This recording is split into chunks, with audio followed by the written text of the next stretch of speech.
चलिए, तो domain analysis हम पढ़ रहे थे। हम क्लास डायग्राम जो हमने पढ़ना था, तो उसमें हमने पिछले दो क्लास में हमने देखा था कि सबसे पहले तो हमें जो प्रॉब्लम स्टेटमेंट्स हैं, उन प्रॉब्लम स्टेटमेंट्स हमें क्या निकालनी है, क्लासेस निकालनी है। तो उसके हमने नाउन वर्ड्स निकाले थे, क्लासेस निकाली, फिर उसमें से हमने क्लासेस को आइडेंटिफाई किया कि कौन सी हमारी गुड क्लासेस है, कौन सी हमारी बैड क्लासेस है। ठीक है, तो ये जो हमने यहाँ पर कुछ क्लासिफिकेशन निकाला, जिसमें हमने वेक क्लासेस निकाली, बैड क्लासेस निकाली, ठीक है, कुछ एट्रीब्यूट्स निकाले जिनको हमने क्या किया, क्लासेस से हटाया, वेक क्लासेस हटाई, रिडंडेंट क्लासेस हटाई, इररिलेवेंट क्लासेस हटाई और इम्प्लीमेंटेशन स्पेसिफिक क्लासेस को भी हटाई, और सिर्फ जो गुड क्लासेस थी जिनको हमारे एप्लीकेशन डोमेन से काम था, उनको हमने क्या किया, यहाँ पे रखा। ठीक है, ये था हमारा फर्स्ट पॉइंट। ठीक है, so this is our first point जिसमें हमने निकाला फाइंड क्लासेस। फिर सेकंड हमने देखा था फाइंडिंग दी और क्रिएटिंग दी डेटा डिक्शनरी। ठीक है, तो जितनी भी क्लासेस हमने डिफाइन की थी, उन क्लासेस को हमने यहाँ पे क्या किया, डिफाइन किया कि इन क्लासेस को हम किस यूज में ले रहे हैं। ठीक है, क्या चीजें हैं वो, तो वो सब हमने क्या किया, एक एक क्लासेस को हमने क्या किया, उनकी डेटा डिक्शनरी डिफाइन की। ठीक है, थर्ड पॉइंट हमने देखा था, जिसमें हमने देखा था कि finding the association between the classes. ठीक है, तो एसोसिएशंस बिटवीन द क्लासेस को हमें फाइंड करना है, तो इसके लिए हमें चाहिए था वर्ब्स। ठीक है, तो वर्ब्स जितने भी थे, वो वर्ब्स को हमने क्या किया, उसमें से निकाला कि कौन कौन से वर्ब्स सेंटेंसेस थे हमारे पर्टिकुलर प्रॉब्लम स्टेटमेंट में से। फिर उनमें से हमने क्या किया था, जितने भी वर्ब्स थे उनको निकाल के हमने पहले तो लिख लिया। ठीक है, तो ये जो वर्ब फ्रेजेस मिले थे, ये हमारे प्रॉब्लम स्टेटमेंट से मिले थे, ये इम्प्लिसिटली वर्ब स्टेटमेंट मिले थे, और कुछ नॉलेज ऑफ प्रॉब्लम डोमेन से हमें कुछ मिला था। ठीक है, तो यहाँ पे जैसे एक्सेस मिला, एम्प्लॉयज मिला, यहाँ कंसिस्ट ऑफ मिला, होल्ड्स मिला, ओन्स मिला, प्रोवाइड्स मिला, ये हमारे इम्प्लिसिटली मिले। और कुछ जो हमारे प्रॉब्लम स्टेटमेंट डायरेक्टली दिए हुए थे, शेयर्स हो गया, एक्सेप्ट्स हो गया, इंट्रैक्ट्स हो गया, ये हमारे डायरेक्टली क्या थे, हमारे प्रॉब्लम स्टेटमेंट में दिए हुए थे। सर इनको हमने क्या किया, राइट एसोसिएशन फाइंड करने के लिए हमने कुछ क्राइटेरिया रखा है, जिसमें हमने क्लासेस को एलिमिनेट किया। ठीक है, तो जो एलिमिनेटेड क्लासेस थी, उनके एसोसिएशन को हमने क्या कर दिया, एलिमिनेट कर दिया। फिर इर्रेलेवेंट एंड इम्प्लीमेंटेशन एसोसिएशन को भी हमने क्या किया, हटा दिया। फिर एक्शंस को भी हमने हटा दिया कि वो एक्शन जो थे हमारे, उनको भी हमें क्या करना है, एसोसिएशन से हटा देना है। फिर था टर्नरी एसोसिएशन। टर्नरी एसोसिएशन जितना कम से कम हो सके वो रखना है हमें जो रखना है वो रखना है बाइनरी एसोसिएशन, जो दो पर्टिकुलर क्लासेस के बीच में आपको एसोसिएशन रखना है। ठीक है, तो we always strive for the binary associations. Next one is the derive associations. तो डिराइव एसोसिएशंस को भी हमें जितना कम से कम हो उतना रखना है, और अगर हमें रखना ही पड़े तो हमें क्या करना है, उनको स्लैश करके उनको रखना पड़ेगा। क्लियर है। फिर था हमारा misnamed associations and association and names. ठीक है, तो इसको भी हम क्या करते हैं, कुछ मिसनेम्ड एसोसिएशंस हैं उनको भी हम हटा रहे थे, और एसोसिएशन एंड नेम्स को भी हम क्या कर रहे थे, एसोसिएशन एंड नेम्स को हम क्या कर रहे थे, प्लेस कर रहे थे उन पर्टिकुलर एसोसिएशंस में। तो कहाँ प्लेस कर रहे थे, उसके लिए हमने कुछ क्राइटेरिया रखा था। फिर था क्वालिफाइड एसोसिएशन। तो एसोसिएशन में हमने पढ़ा था क्वालिफाइड एसोसिएशन, जो एक पर्टिकुलर क्लास को या उस पर्टिकुलर क्लास के एक ऑब्जेक्ट को क्या कर रहा था, क्वालिफाइड कर रहा था। तो वो भी हमने क्या करना है, इसमें आइडेंटिफाई करना है कि which association is your qualified association. Next one is the multiplicity and missing associations, and last one is the aggregation. ठीक है, तो एग्रीगेशन मतलब आपका कहीं अगर पार्ट ऑफ रिलेशंस हैं, तो पार्ट ऑफ रिलेशंस को हमें अलग से क्या करनी है, मेंटेन करनी है। तो वो भी हमने क्या किया था, इसमें देखा था। क्लियर है। उसके बाद हमने देखा था टोटल क्लास डायग्राम, जिसमें हमने नेम ऑफ द क्लासेस रखी हैं। ठीक है, नेम ऑफ द क्लासेस रखी हैं यहाँ पर हमने, this is my classes, this is my association and names, this is your aggregation,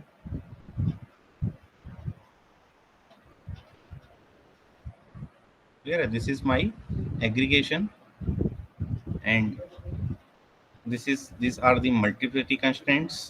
क्या multiplicity constraints हैं उसमें, तो ये करके हमने क्या किया, टोटल ये क्लास डायग्राम हमने बनाया, जिसमें क्लासेस एंड उनके एसोसिएशंस को हमने क्या किया था, अभी तक मॉडल किया था।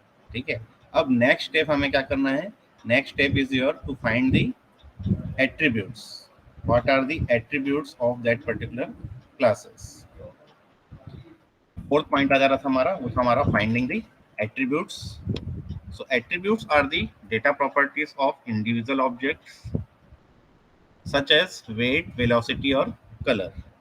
ठीक है, तो कहीं पे भी प्रॉब्लम स्टेटमेंट में आपको कुछ इंडिविजुअल ऑब्जेक्ट की प्रॉपर्टीज मिल रही हैं तो उनको आप क्या करेंगे, एज एन एट्रीब्यूट डिफाइन करेंगे।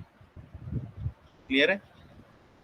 सो attribute values should not objects use an association to show any relationship between two objects. So attribute values जो होती हैं वो ऑब्जेक्ट्स नहीं होती हैं, तो उनके लिए आपको क्या करना है, एसोसिएशन मेंटेन करना है to show the relationship between two objects. An attribute usually correspond to noun followed by possessive phrases such as the color of the car and the position of the cursor। तो color of the car में car एक noun word है, cursor एक noun word है। ठीक है, तो ये मेरी हो जाएंगी क्लासेस, और color of the car हो गया ये हमारा attribute, position of the cursor ये भी मेरा क्या हो जाएगा, एट्रीब्यूट हो जाएगा। So adjectives often represent specific enumerated values such as red, on और एक्सपायर्ड।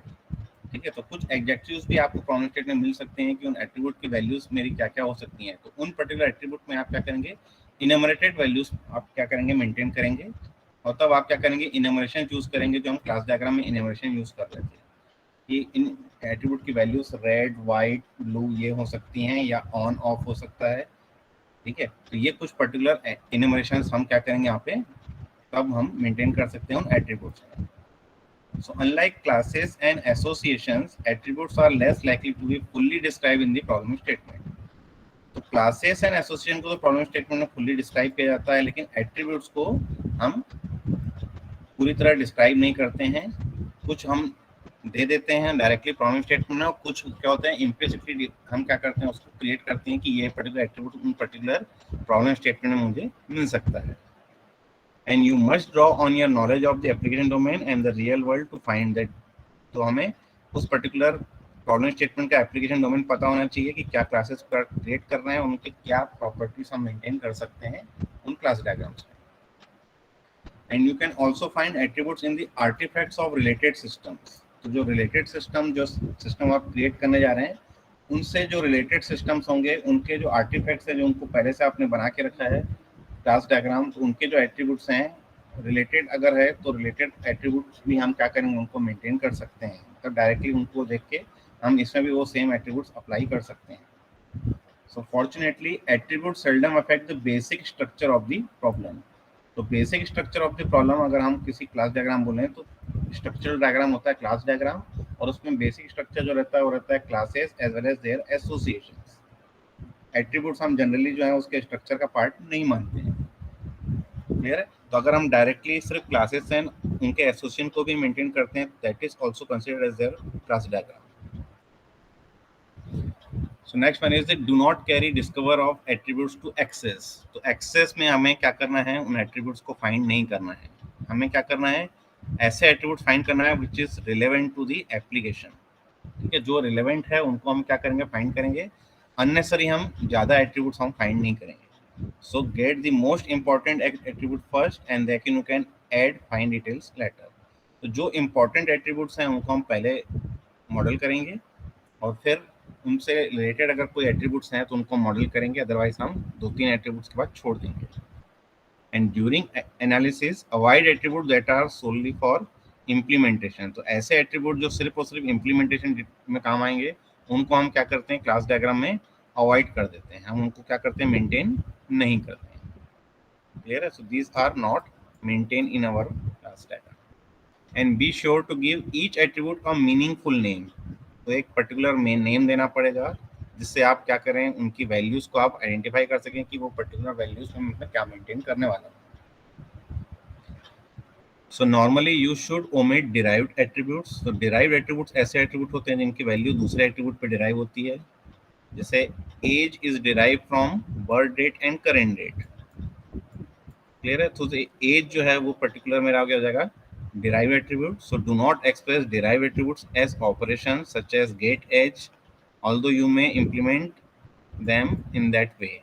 मतलब उस पर्टिकुलर डिराइव एट्रीब्यूट को अगर आप मेंटेन कर रहे हैं तो आप क्या करेंगे, उसका अलग सिंबल हमने पढ़ा था, जिससे हमने पढ़ा था स्लैश, और स्लैश करके हम दे रहे थे उन पर्टिकुलर एट्रीब्यूट के नेम। ठीक है, तो वो पर्टिकुलर एट्रीब्यूट के नेम को हम क्या कर रहे थे, स्लैश करके हम दे रहे थे, तो वो हमें यहाँ पे भी मेंटेन करना पड़ेगा। इसको हम ऑपरेशन में मेंटेन नहीं कर सकते। ठीक है, भले उसको आप इम्प्लीमेंटेड आप ऑपरेशन के थ्रू करें कि इस ऑपरेशन से मैं एड एज क्या कर रहा हूँ, निकाल रहा हूँ। जैसे मैं गेट एज किया और गेट एज में मैंने क्या किया, उसका बर्थ डेट और करेंट डेट मैंने क्या की, पास की, तो उसकी एज मेरी डिराइव हो जाएगी। तो उस केस में एज मेरा डिराइव एट्रीब्यूट हो जाएगा और गेट एज जो हो जाएगा वो मेरा ऑपरेशन हो जाएगा। तो उस पर्टिकुलर ऑपरेशन को क्या है, मैं डायरेक्टली यहाँ पर एक्सप्रेस डिराइव एट्रीब्यूट को ऑपरेशन से एक्सप्रेस नहीं करूंगा। वो मेरा इम्प्लीमेंटेशन में जब जाऊंगा तब उस ऑपरेशन को मैं क्या करूंगा, इंक्लूड करूंगा, लेकिन क्लास डायग्राम में फिलहाल हम उस ऑपरेशन को इंक्लूड नहीं करेंगे। And also look for attributes on associations such as an attribute is in property of the link between two objects rather than being a property of individual object। तो अगर ऐसा कोई एट्रीब्यूट है जो दो पर्टिकुलर ऑब्जेक्ट के बीच के जो एसोसिएशन है, जो लिंक है, इसको आप क्या कर रहे हैं, डिफाइन कर रहे हैं।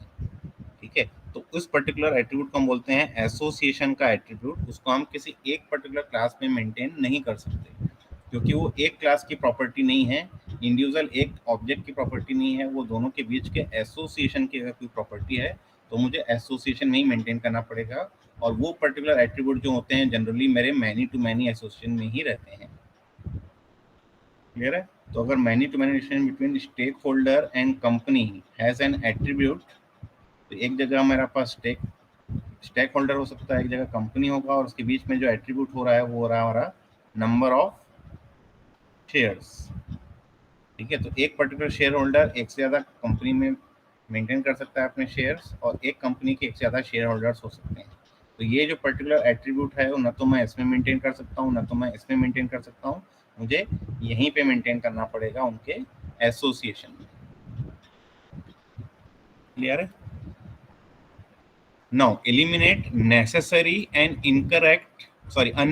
incorrect attribute for the following criteria।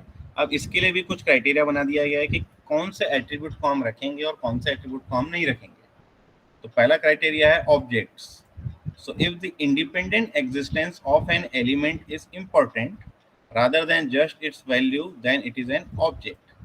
Clear है? तो मतलब प्रॉब्लम स्टेटमेंट पढ़ के अगर आपको किसी चीज का, किसी एलिमेंट का अगर आपको इंडिपेंडेंट एग्जिस्टेंस मिल रहा है तो उसको हम बोलेंगे ऑब्जेक्ट, उसको हम एट्रीब्यूट नहीं बोलेंगे।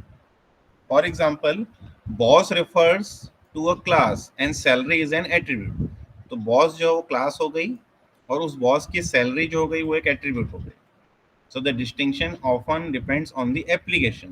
तो ये जो डिस्टिंक्शन हम कर रहे हैं कि किसको हम क्लास बनाएं, किसको एट्रीब्यूट बनाएं, ये चीजें हमें एप्लीकेशन टू एप्लीकेशन डिपेंड करता है। For example, in a mailing list, city might be considered as an attribute। तो with in A mailing list मैं सिटी करूंगा कि मेलिंग लिस्ट कौन सिटी से आई, तो वो मेरा एट्रीब्यूट हो सकता है।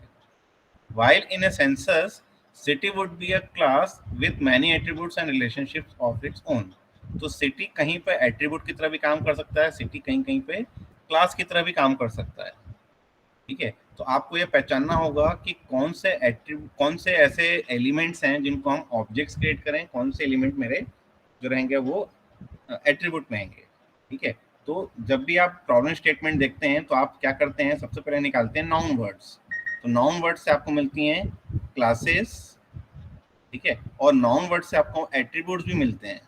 ठीक है, तो लेकिन एट्रीब्यूट्स में आपको सर्च करना पड़ेगा कि कौन से नाउन वर्ड्स को मैं एट्रीब्यूट क्रिएट करूंगा, कौन से नाउन वर्ड्स को मैं क्लासेस एंड ऑब्जेक्ट्स क्रिएट करूंगा। तो इस पे बता रहा है कि अगर उस पर्टिकुलर क्लास का, उस पर्टिकुलर एलिमेंट का अगर खुद का एग्जिस्टेंस है तो उसको मैं क्लास और ऑब्जेक्ट बनाऊंगा, और खुद का एग्जिस्टेंस नहीं है तो उसको मैं क्या करूंगा, उसको मैं बनाऊंगा एट्रीब्यूट। सेकंड आ जाते हैं क्वालिफायर्स। सो सेकंड क्राइटेरिया है qualifier, that means if the value of an attribute depends on a particular context, then consider restating the attribute as qualifier।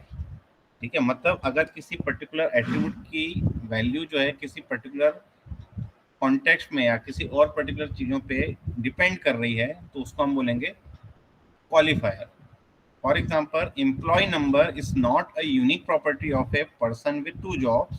It qualifies the association employee employees person.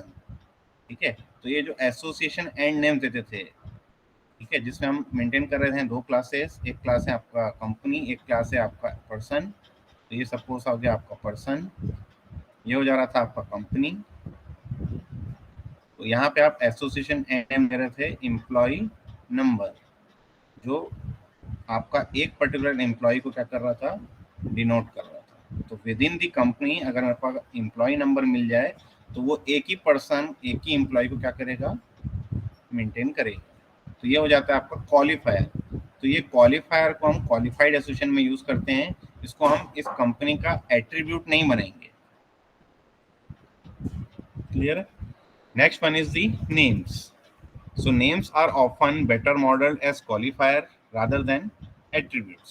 तो generally जो भी problem statement में जितने भी names होते हैं उनको हम क्या करते हैं, क्वालिफायर्स मेंटेन करते हैं, एट्रीब्यूट हम जनरली उसको मेंटेन नहीं करते हैं। सो इसके लिए टेस्ट दिया हुआ है कि does the name selects unique objects from a set. मतलब मेरे पास एक सेट ऑफ वैल्यूज दी हुई हैं, उनमें से जो मैं जो नेम यूज कर रहा हूँ वो यूनिकली आइडेंटिफाई कर रहा है कि नहीं कर रहा है। So can an object in a set have more than one name? तो अगर एक से ज्यादा नेम है एक ऑब्जेक्ट के, ठीक है, तो उस केस में क्या करेंगे, if so then the name qualifies a qualified association. उस केस में हम क्या करेंगे, क्वालिफाइड एसोसिएशन यूज करेंगे, हम क्या करेंगे, एट्रीब्यूट यूज नहीं करेंगे। And if a name appears to be unique in the world, you may have missed the class that is being qualified. तो ऐसा कोई यूनिक है नेम तो उसको हम क्या कर सकते हैं, उसको हम क्लास बना सकते हैं, ठीक है, या उस पर्टिकुलर क्लास के लिए हम बना सकते हैं कि वो पर्टिकुलर क्लास का एक क्वालिफाइड एसोसिएशन हो सकता है। For example, department name may be unique within a company, but eventually the program may need to deal with more than one company, it is better to use a qualified association immediately. उस case के लिए मैं क्या करूंगा, qualified association use करूंगा कि उस particular company में ये पर्टिकुलर डिपार्टमेंट नेम जो है वो एक डिपार्टमेंट को क्या कर रहा है, क्वालिफाइड कर रहा है। And a name is an attribute when its use does not depend on context, essentially it need not be unique within some same set. तो अगर वो डिपेंड नहीं करता उस कॉन्टेक्स्ट में तो मैं क्या करूंगा, उसको हटा दूंगा। And name of the persons, unlike name of companies, may be duplicated and are therefore attributes.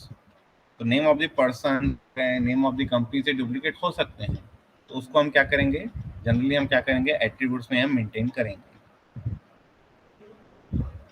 Next one is your identifiers. So identifiers को हम नेक्स्ट क्राइटेरिया देते हैं, जिसमें हम बोलते हैं कि object oriented languages incorporate the notion of an object identifier और अनएम्बिगुअसली रेफरेंसिंग एन ऑब्जेक्ट। मतलब दो पर्टिकुलर ऑब्जेक्ट को मुझे अगर आइडेंटिफाई करना है तो हम क्या करते हैं, ऑब्जेक्ट को आइडेंटिफायर देते हैं, ऑब्जेक्ट आईडी देते हैं। ये मेरा ऑब्जेक्ट आईडी 1 है, ये मेरा ऑब्जेक्ट आईडी 2 है। जैसे आप लोग अगर ऑब्जेक्ट्स हैं क्लास के, क्लास 5th सेमेस्टर के, तो उसके आप लोग क्या है, रोल नंबर आपको एक आइडेंटिफायर दिया है कि you are roll number 1, roll number 2, roll number 3। तो उन आइडेंटिफायर्स को हम क्या करते हैं, डायरेक्टली क्लास डायग्राम में हम मेंटेन नहीं करते हैं, उसको भी हम क्या करते हैं, इम्प्लीमेंटेशन में मेंटेन करते हैं कि वो पर्टिकुलर ऑब्जेक्ट जो मेरा क्रिएट हो रहा है वो मेरा पहला ऑब्जेक्ट है या दूसरा ऑब्जेक्ट है। एक आइडेंटिफिकेशन के लिए जो हम मेंटेन करते हैं, या जिसको हम ईआर डायग्राम पढ़ते थे तो हम पढ़ते थे प्राइमरी की। प्राइमरी की हम डायरेक्टली इसमें इंक्लूड नहीं करते हैं, हम ऐसे ही एट्रीब्यूट इंक्लूड करते हैं जो उस पर्टिकुलर क्लासेस में जरूरी हैं। जो आइडेंटिफायर्स हैं उनको हम क्या करते हैं, हटा देते हैं। So do not include an attribute whose only purpose is to identify an object, as object identifier implicit in class models. तो ऑब्जेक्ट आइडेंटिफायर जो है implicitly defined है क्लास मॉडल में कि वो पर्टिकुलर क्लास में वो ऑब्जेक्ट आइडेंटिफायर होगा ही होगा, ठीक है, हमको अलग से मुझे क्या करना है, लिखने की नीड नहीं है। So only list attributes that exist in the application domain. जो भी एप्लीकेशन डोमेन से रिलेटेड है उन्हीं को हम क्या करेंगे, लिखेंगे। So for example, account code is a genuine attribute. Bank assigns account codes and customer sees them. तो ऐसी चीजें कोई हम स्टोर करते हैं एज एन एट्रीब्यूट, जिसको कोई पर्टिकुलर यूजर उस पर्टिकुलर एप्लीकेशन को जब यूज करेगा तो वो देख सके। So in contrast, you should not list an internal transaction ID as an attribute, although it may be convenient to generate one during implementation. तो अब अगर बैंक में आप कोई ट्रांजेक्शन करते हैं तो उस पर्टिकुलर ट्रांजेक्शन को आइडेंटिफाई करने के लिए हमें एक ट्रांजेक्शन आईडी रखना पड़ता है कि वो पर्टिकुलर ट्रांजेक्शन मेरा डिपॉजिट हुआ है या विड्रॉल हुआ है या ट्रांसफर हुआ है। तो वो ट्रांजेक्शन आईडी मेरा इम्प्लीमेंटेशन स्पेसिफिक होगा, उसको मैं क्लास डायग्राम में मेंटेन नहीं करूँगा। क्लियर है?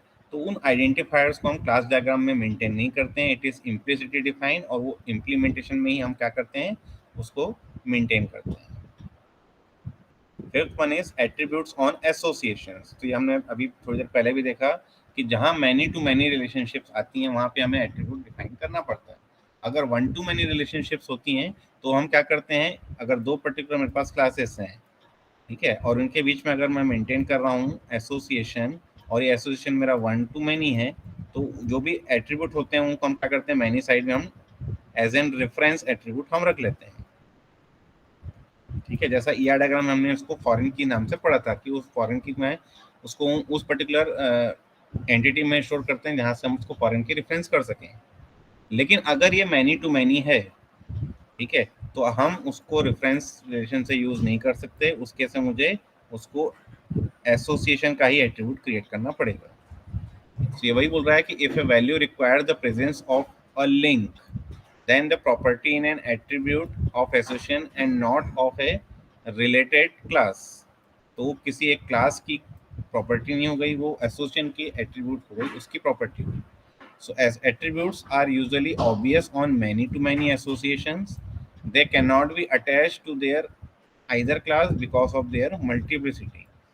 तो अगर मैं मैनी टू मैनी कर रहा हूँ तो मैं ना इसको यहाँ रेफर कर सकता हूँ, ना मैं इस एट्रीब्यूट को यहाँ रेफर कर सकता हूँ, दोनों साइड में उसको रेफर नहीं कर सकता क्योंकि उसकी वैल्यूज एक से ज़्यादा होंगी, तो मुझे उसको एसोसिएशन का ही एट्रीब्यूट क्रिएट करना पड़ेगा। ठीक है, तो वही एग्जांपल बता रहा है, in an association between person and club the attribute membership date belongs to the association.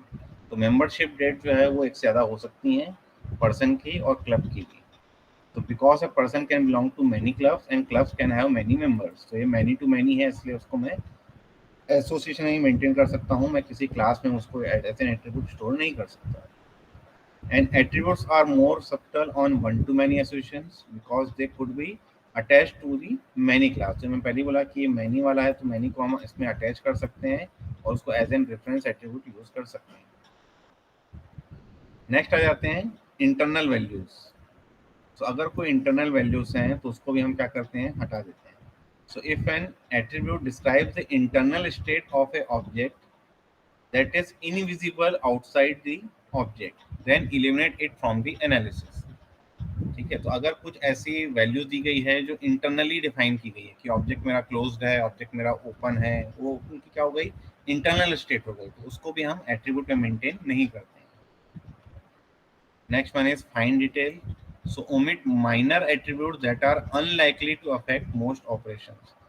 तो जो मोस्ट ऑफ द ऑपरेशंस हैं उनको अगर मैं यूज नहीं कर रहा हूँ उन एट्रीब्यूट्स को, तो उन एट्रीब्यूट्स को भी हम क्या करते हैं, हटा देते हैं। ऐसे एट्रीब्यूट मेरे किसी काम के नहीं है जो किसी भी ऑपरेशन में काम नहीं आते हैं। Next one is discordant attributes। So an attribute that seems completely different from and unrelated to all the attributes may indicate a class that should be split into two distinct classes। ठीक है, मतलब ऐसा कोई attribute जो completely different हो या unrelated हो other attribute से, वो एक क्लास बन सकती है जिसकी दो अलग अलग क्लासेस बन सकती हैं, टू डिस्टिंक्ट क्लासेस हम क्रिएट कर सकते हैं। So a class should be simple and coherent, mixing together distinct classes is one of the major causes of troublesome models. ठीक है, तो ऐसे एट्रीब्यूट्स को मुझे नहीं रखना है, उस एट्रीब्यूट्स को हमें क्या करना है, क्लास की हायरार्की में मेंटेन करना है, जो हम जनरलाइजेशन हायरार्की हम क्रिएट करते हैं। So unfocused classes frequently result from premature consideration of implementation decision during analysis। तो अगर ऐसी अनफोकस क्लासेस हम रखेंगे तो इम्प्लीमेंटेशन में दिक्कत आएगी, इम्प्लीमेंटेशन डिसीजन में दिक्कत आएगी कि उसको हम कैसे मेंटेन करें अपने प्रॉब्लम में। And last one is your Boolean attributes।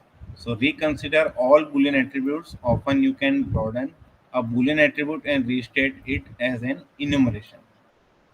ठीक है, तो ऐसे भी जितने भी एट्रीब्यूट्स हैं उनको हम रिकंसिडर करके उसको हम इन्यूमरेशन कांस्टेंट में क्रिएट कर सकते हैं।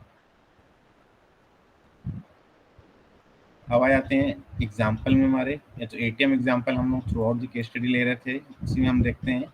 So we apply these criteria to obtain attributes for each classes.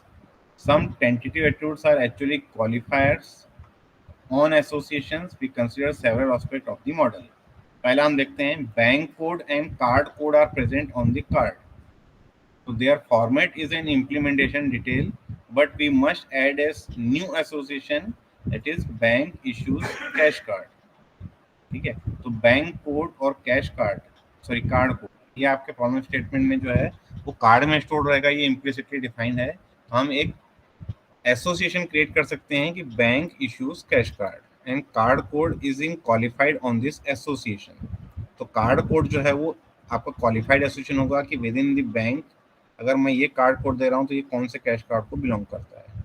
Similarly bank code is a qualifier of bank with respect to consortium, कि एक पर्टिकुलर कंसोर्टियम में अगर हमें बैंक कोड मिलता है तो कौन से बैंक क्वालिफाइड करता है, ये आपके क्लास डायग्राम में देखिए यहाँ पे दिया है। कंसोर्टियम में बैंक कोड, और बैंक कोड से ये कौन से पर्टिकुलर बैंक को रिफर कर रहा है ये बता रहा है। सिमिलरली बैंक के अंदर कैश कार्ड्स आप दे रहे हैं, तो एक क्या दे रहे हैं आप, कार्ड कोड दे रहे हैं कि बैंक इश्यूज कैश कार्ड, और कैश कार्ड को हम क्या कर रहे हैं, कार्ड कोड से हम क्या कर रहे हैं, उसको आइडेंटिफाई कर रहे हैं कि वो कौन सा कैश कार्ड है।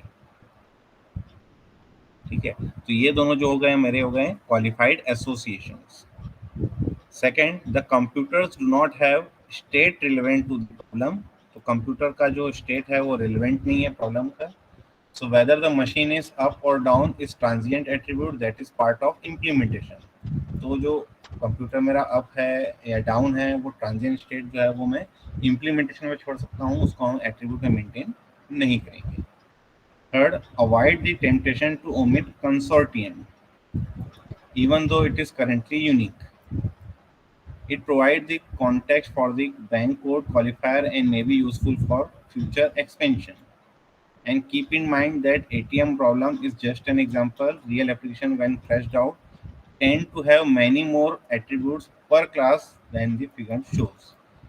तो जो रियल एप्लीकेशन हैं उसमें बहुत सारे एट्रीब्यूट्स और भी हो सकते हैं जितना हम इसमें दिखा रहे हैं। तो हमें क्या करना है, हमें सिर्फ ऐसे यूजफुल एट्रीब्यूट्स ही दिखाने हैं, एक दो ही दिखाने हैं जो ज़्यादा यूजफुल है। जो बाकी एट्रीब्यूट्स हैं उनको हमने पहले ही पढ़ा है कि एट्रीब्यूट्स हमें कोई लिमिट तक ही सर्च करने हैं, ज़्यादा एट्रीब्यूट हमें सर्च नहीं करने हैं।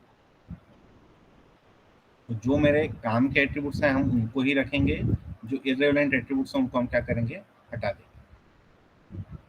सो ये पूरा था हमारा क्राइटेरिया फाइंडिंग योर एट्रीब्यूट्स। तो एट्रीब्यूट लगाने के बाद जो डायग्राम पहले था जिसमें सिर्फ और सिर्फ क्लासेस थी और एसोसिएशन थे, अब इनमें क्या हो गए, इन सब में क्लासेस में आप एट्रीब्यूट्स लगा रहे हैं। तो यहाँ पर एटीएम में देखिए कैश ऑन हैंड एट्रीब्यूट लगाए हैं, यहाँ पे आप kind, date time attribute, amount attribute लगाए हैं।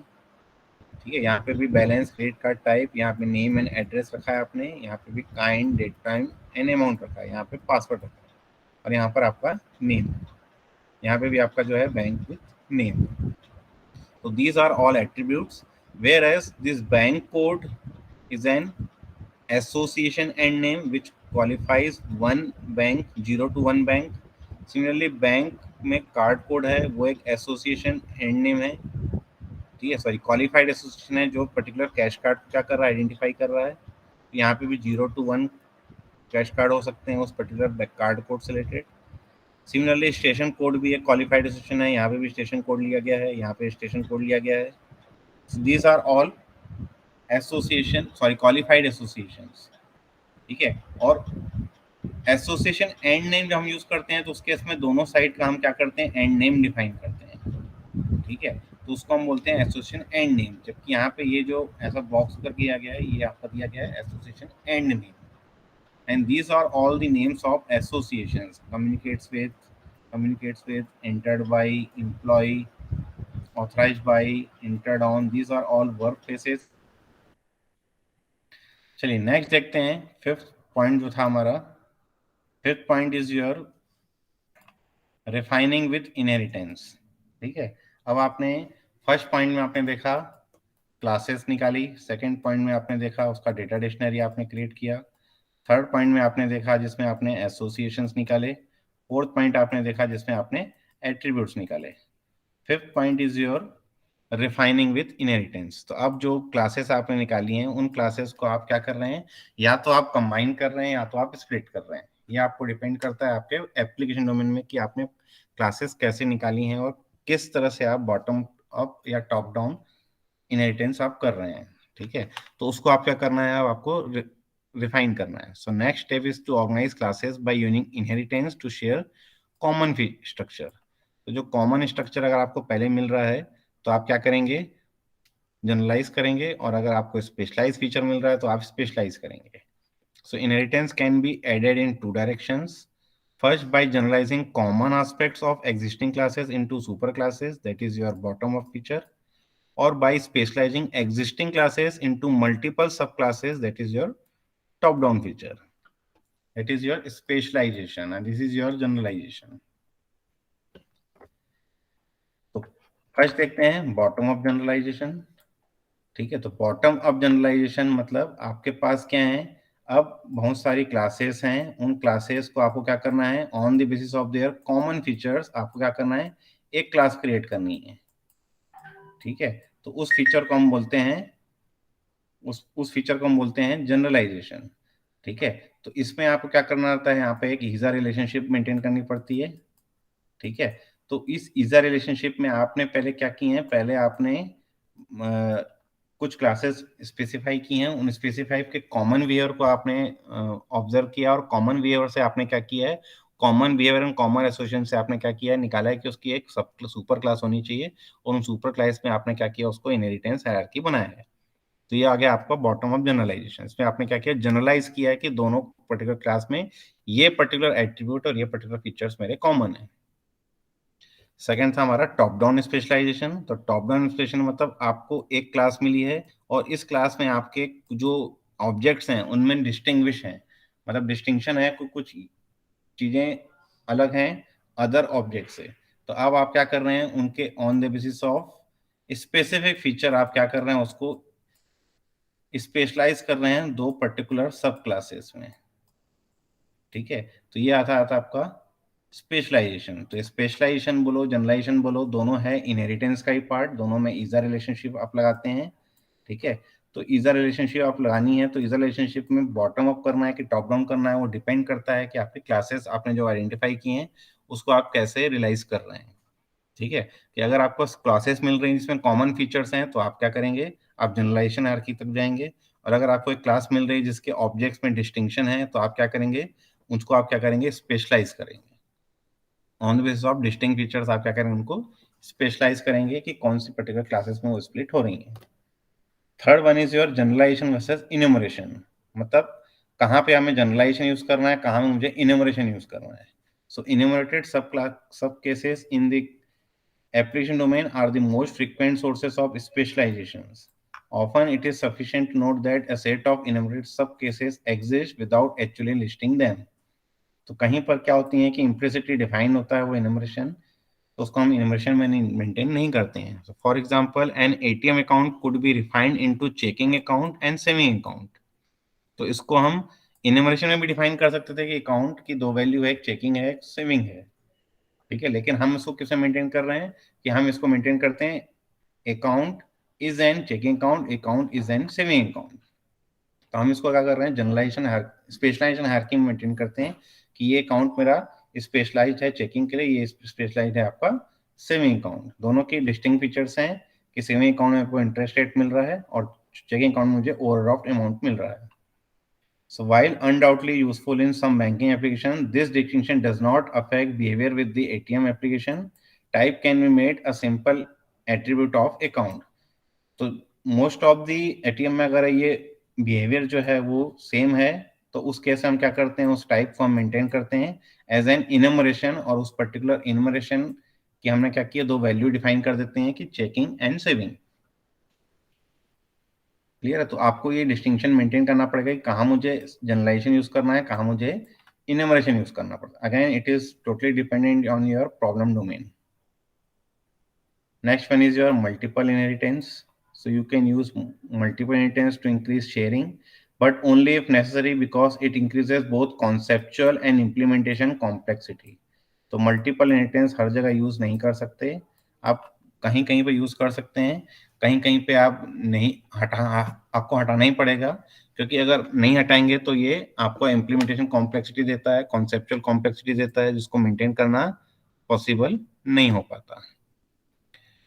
And next one is your similar associations. So when the same association name appears more than once with substantially the same meaning, try to generalize the associated classes.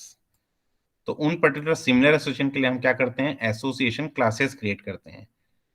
ठीक है, sometimes the classes have nothing in common but the association, but more often you will uncover an underlying generality that you have been overlooked. So ATM example अगर हम देखें तो transaction is entered on both cashier station and ATM. So entry station generalisation, cashier station and ATM. Clear है. तो कहीं कहीं पे आपको एसोसिएशन क्लासेस यूज करनी पड़ेगी और कहीं कहीं पे आपको क्या है कि एक सिमिलर एसोसिएशन ही यूज करनी पड़ेगी. And next one is your adjusting the inheritance level. So you must assign attributes and association to specific classes in the class hierarchy. तो आपको एट्रीब्यूट्स जो है वो स्पेसिफिक जगह पे ही आपको मेंटेन करने हैं. जो कॉमन एट्रीब्यूट्स हैं वो कॉमन एट्रीब्यूट आप सब सुपर क्लास से मेंटेन करते हैं, और जो डिस्टिंक्ट फीचर्स हैं वो आप सब क्लासेस से मेंटेन करते हैं. So assign each one of the most general classes for which it is appropriate.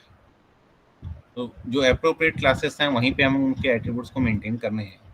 ठीक है, तो कुछ attribute जो लोअर क्लासेस में दोनों में कॉमन है उसको मैं लोअर क्लासेस में मेंटेन नहीं करूंगा, उसको मैं सुपर क्लासेस में ही मेंटेन करूंगा. ठीक है, फॉर एग्जाम्पल अगर account is an checking account, account is an saving account, अब अकाउंट नंबर मुझे मेंटेन करना हो तो अकाउंट नंबर मैं क्या मेंटेन करूंगा, as an attribute of a ही मेंटेन करूंगा. मैं सी और मतलब चेकिंग और सेविंग अकाउंट में मेंटेन नहीं करूंगा. So you may need some adjustment to get everything right. Symmetry may suggest additional attributes distinguish among subclasses more clearly. तो कुछ एडिशनल एट्रीब्यूट आपको इन दोनों को डिस्टिंग्विश निकालने के लिए आपको यहाँ पे निकालना पड़ सकता है. जैसे चेकिंग अकाउंट में आप चाहें तो ओवरड्राफ्ट अमाउंट लिख सकते हैं, सेविंग अकाउंट में आप चाहें तो इंटरेस्ट रेट आपको इंक्लूड कर सकते हैं. ठीक है, तो ये जो एट्रीब्यूट्स हैं ये एट्रीब्यूट डिस्टिंक्शन बता रहा है कि ये चीज़ें सेविंग अकाउंट में है, चेकिंग में नहीं है, और ये चीज़ें चेकिंग में और सेविंग में नहीं है. तो आपको ये एडजस्ट करना पड़ेगा कि कहाँ पे मुझे राइट जगह पे राइट एट्रीब्यूट्स राइट क्लासेस मुझे फिट करने हैं. So this is your class diagram after refining your inheritance. तो यहाँ पे हमने रिफाइन क्या क्या किया है, हमने यहाँ पे रिफाइन किया है. तो ये एटीएम एंड कैशियर स्टेशन दोनों को हमने क्या किया, आइडेंटिफाई किया कि इन दोनों में कॉमन है. तो कॉमन को हमने क्या कर दिया, एंट्री स्टेशन करके एक सब क्लासेस, तो सुपर क्लास हमने क्रिएट कर दी है. ठीक है, similarly cashier transaction and remote transaction दोनों में भी कॉमन था. ठीक है, तो कॉमन था कि डेट टाइम कॉमन था, अमाउंट कॉमन था. तो वो चीज़ें एट्रीब्यूट्स को हम क्या कर दिया, एक सुपर क्लास क्रिएट कर दी. सुपर क्लास हमने क्रिएट की ट्रांजेक्शन, तो उसको हमने क्या किया, अगेन हमने जनरलाइज कर दिया इन दोनों क्लासेस की, both are the transactions, cashier transaction remote transaction both are the transactions.